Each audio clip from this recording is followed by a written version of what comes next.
Modellbahn Union hat die Vorserienversion des VT95 neu aufgelegt.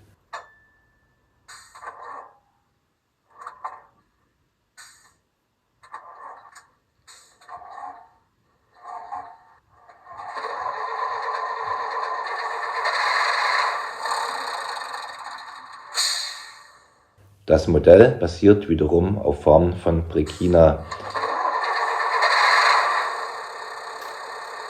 Es gibt Versionen für Zweileiter und Dreileiter und verschiedene Ausführungen.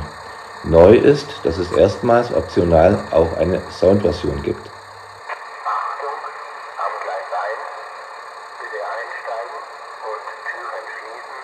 Vorsicht bei der Abfahrt.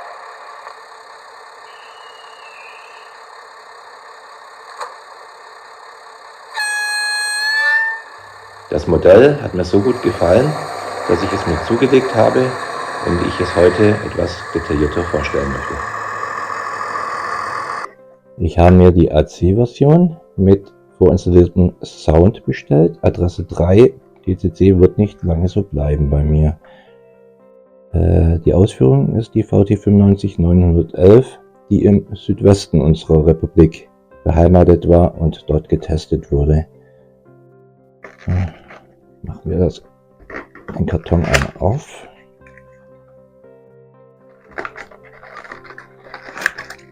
Zurüstteile sehe ich keine, die ich verlieren könnte.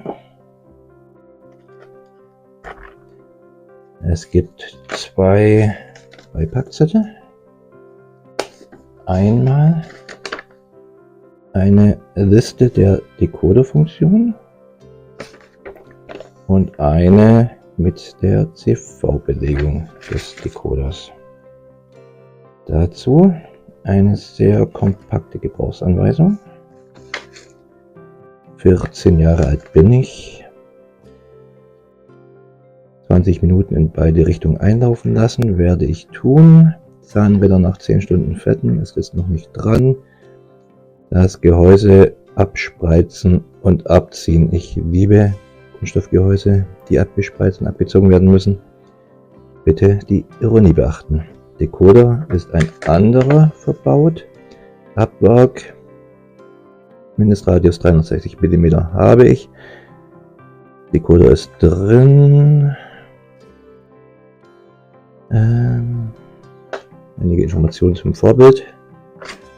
Nicht weiter relevant. Sehr schön. Gut, dann schauen wir uns einmal das Modell an. Der Blister ist ein Tesafilm zugeklebt. Dann können wir ihn öffnen. Das Modell. Die typische Front der Vorserienversion gefällt mir ausgesprochen gut. Ich habe ein Modell mit 3 Lichtspitzensignal bestellt. Das obere Spitzenlicht wirkt sehr filigran. Bin mal gespannt, ob das beleuchtet ist. Ich hoffe ja. Die Kupplung wirkt interessant, eher wie eine Attrappe. Das werde ich feststellen, wenn ich den Beiwagen anhängen möchte. Noch habe ich keinen Beiwagen. Stand heute, Oktober 2024, ist der Beiwagen in AC noch nicht lieferbar. Ich weiß tatsächlich aber nicht, ob ich auch einen Beiwagen mir anschaffen werde, weil im Vorbild ist der VT95 in der Vorserienversion oft ohne Beiwagen gelaufen und der Beiwagen ist ja nur ein Anhänger, kein Steuerwagen. Das heißt auch nicht gerade wendezugfähig. 2 angetriebene Achsen. Im ersten Blick sehe ich keine Haftreifen. Wie die Zugkraft wird, müssen wir uns dann im Betrieb anschauen. Ansonsten gefällt mir das Modell ausgesprochen gut. Noch etwas nackt, ohne Fahrer, ohne Passagiere, aber das werden wir zeitnah ändern. Zum schonenden Einfahren des neuen Modells setze ich es auf den Rollenprüfstand. Diesen schalte ich dazu erst einmal stromlos.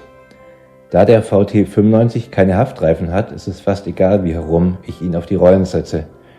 Wichtig ist nur, dass die Achsen sauber auf den Rollen aufliegen und deren Schrauben dann fest angezogen werden. Ansonsten wäre die Stromübertragung nur sehr schlecht. Nach dem Einschalten der Stromversorgung lege ich in der CS3 eine DCC-Lok mit der Adresse 3 an. Jetzt lässt sich das Modell bereits beschleunigen.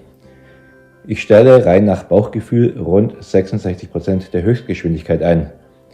Zumindest wäre es so, wenn die Geschwindigkeitskennlinie des Reglers logarithmisch wäre, wie es eigentlich fast immer in einem neuen Decoder voreingestellt ist. Wie wir später sehen werden, ist die der VT95 von Modellbahn Union jedoch linear. Das heißt, ich habe ziemlich genau 80% der Maximalgeschwindigkeit gewählt. Aber ich hoffe, das passt auch, um das Modell gut einzufahren. Während das Modell eingefahren wird, suche ich ein passendes Bild für meine Digitalzentrale aus dem Internet. Falls ihr euch ebenfalls für die Vorserienversion des VT95 von Modellbahn Union interessiert, habe ich euch übrigens die Bezugsmöglichkeit in der Videobeschreibung hinterlegt. Das ist ein Affiliate-Link, das heißt, ihr bezahlt keinen Cent mehr. Ich bekomme aber eine kleine Provision, falls ihr über diesen auf die Modellbahn Union-Seite geht und das Modell bestellt. In Photoshop spiegle ich das Bild. In der CS3 und auch in WinDigipad soll es ja von links nach rechts fahrend dargestellt werden. Zudem bringe ich es gleich auf die richtige Größe und speichere es zunächst einmal für WinDigipad als JPEG. Um das Bild auch später immer wieder problemlos zuordnen zu können, habe ich für jeden Hersteller einen eigenen Ordner und verwende stets die Artikelnummer als Dateinamen. Dann entferne ich den weißen Hintergrund und speichere es schließlich als PNG-File ab. So sieht das Bild in der Logliste der CS3 nach meinem Geschmack am besten aus. Dummerweise hat sich die Vorgehensweise, wie ich das Bild des Fahrzeugs vom Computer auf die CS3 mithilfe der Marklin Web App übertrage, vor einiger Zeit geändert. Gefühlt habe ich Ewigkeiten gebraucht, herauszufinden, wie es denn wieder geht. Könnte bitte jemand meiner Frau ausrichten, dass ich schon viel zu lange keine neue Lokomotive mehr gekauft habe? Eigentlich muss man nur den Upload-Knopf oben in der Maske finden. Schon geht es. Das von uns für diesen Zweck erstellte PNG-File im richtigen Verzeichnis auswählen und hochladen. Danach das Bild aus der Liste selektieren und man hat auch in seiner CS3 ein Bild von der Vorserien VT95. Nachdem mittlerweile das Fahrzeug vorwärts eingefahren war, habe ich die Ruhe im Hobbykeller genutzt, dem Fahrzeug die neue Adresse 94 zuzuweisen. Die naheliegendere Nummer 95 war bei mir als DCC-Adresse leider schon vergeben. Anschließend wurde das Fahrzeug von DCC-Lok 3 in VT95 911 DB umbenannt. Da ich meinen Rollenprüfstand mit einem Taktgeber von CAN Digitalbahn nachgerüstet habe, konnte ich in der Phase schon sehen, dass das Modell ab Werk mit knapp 110 Stundenkilometer geringfügig zu schnell läuft. Deshalb habe ich in dem Zug gleich die Maximalgeschwindigkeit um rund 15% reduziert. Mit etwa 95 km/h passt diese nun besser zu der Höchstgeschwindigkeit des Vorbilds von 90. Zudem habe ich den Wert in der CV für die Bremsverzögerung von 15 auf 3 reduziert. Dies soll das WinDigipad später erleichtern, punktgenau vor dem Signal oder in der Mitte des Bahnsteigs anzuhalten. Der nächste Arbeitsschritt ist bei neuen Loks, die kein MFX können, leider ein Geduldsspiel. Passende Icons für die Funktionstasten herauszusuchen. Als Lohn dieser Mühe hat man schlussendlich jedoch ein Fahrpult auf der CS3, bei dem man die Funktion jeder seiner Lokomotiven, die oft sehr unterschiedlich auf die F-Tasten belegt sind, gut anhand der verständlichen Symbole identifizieren kann. Um mein neues Triebfahrzeug auch in der PC-Steuerung verwenden zu können, übertrage ich dessen Daten gleich noch nach WinDigipad. Zunächst die Log-Datenbank öffnen, dann den Datensatz der VT95 911 DB von der CS3 nach WinDigipad übertragen. Anschließend werden die Grunddaten des Fahrzeugs gepflegt. Baureihe, Hersteller, ja, wie auch beim Schienenstraßebus nehmen wir sonstiger. Modellbahn Union habe ich noch nicht angelegt.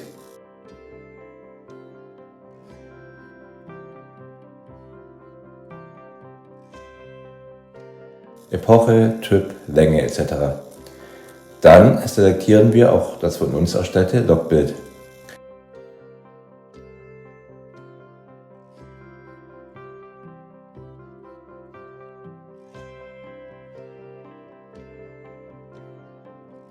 Leider sind die Funktionssymbole bei CS3 und WinDigipad teilweise unterschiedlich.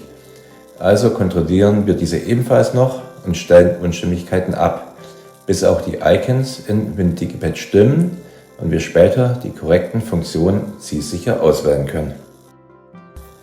Zum Anlegen eines neuen Fahrzeugs in WinDigipad gehört bei mir auch das Einmessen des Fahrzeugs. Die PC-Steuerung lernt, wie schnell das Fahrzeug bei welcher Fahrstufe ganz genau fährt. Dies ist ebenfalls für ein exaktes Anhalten im Automatikbetrieb mit Hilfe der von mir verwendeten intelligenten Zugnummernfelder unerlässlich. WinDigipad erledigt diese Prozedur selbstständig. Das Programm beschleunigt das Triebfahrzeug auf 15 unterschiedliche Fahrstufen und misst 10 Sekunden lang die jeweilige Geschwindigkeit.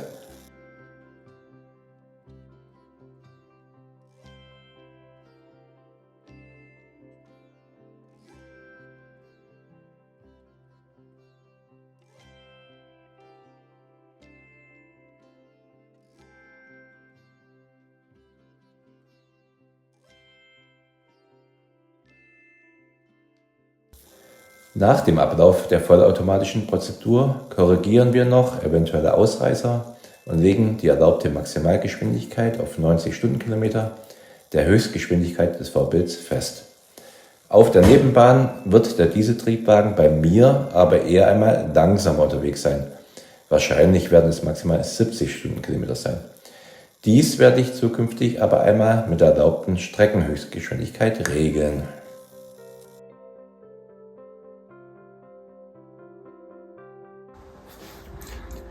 So, dann versuchen wir mal unser Glück.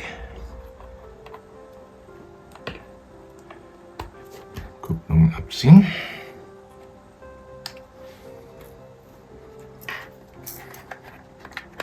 Gehäuse abspreizen. War's schon.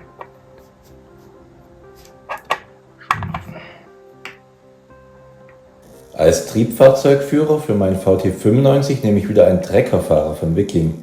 Diese Figur gefällt mir auch als Fahrer für ein Schienenfahrzeug ausgesprochen gut. Leider ist auf dem Fahrersitz des Dieseltriebwagenmodells nur sehr wenig Platz. Deshalb müssen der Figur nicht nur die Beine amputiert werden, sondern auch ein großer Teil des Rückens. Erst dann passt sie hinter das Fahrpult. Zur weiteren Belebung des Innenraums klebe ich noch eine Reihe weiterer Passagiere ein, in Summe 10 Stück. Für diesen Zweck verwende ich sitzende Reisende aus einer Großpackung von DigiCase, die zwar sehr einfach bemalt sind, ihren Zweck aber völlig erfüllen und dafür deutlich günstiger sind als aufwendiger bemalte Figuren. Auch diesen schneide ich, soweit notwendig, die Füße ab und klebe sie in aufgelockerter Sitzordnung auf den Bänken fest. So, das sollte es gewesen sein. Sobald der Kleber getrocknet und die Figuren fest sind, können wir das Fahrzeug wieder zusammenstecken. Der Kleber ist trocken. Dann setzen wir das Gehäuse wieder auf. Ja.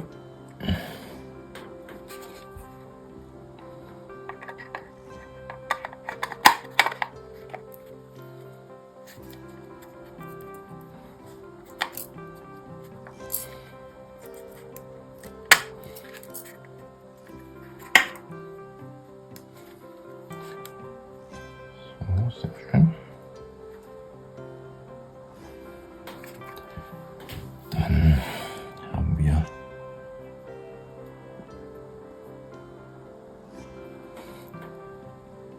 die Kupplung, die sind symmetrisch, wie es aussieht. Ich selber so einklicken.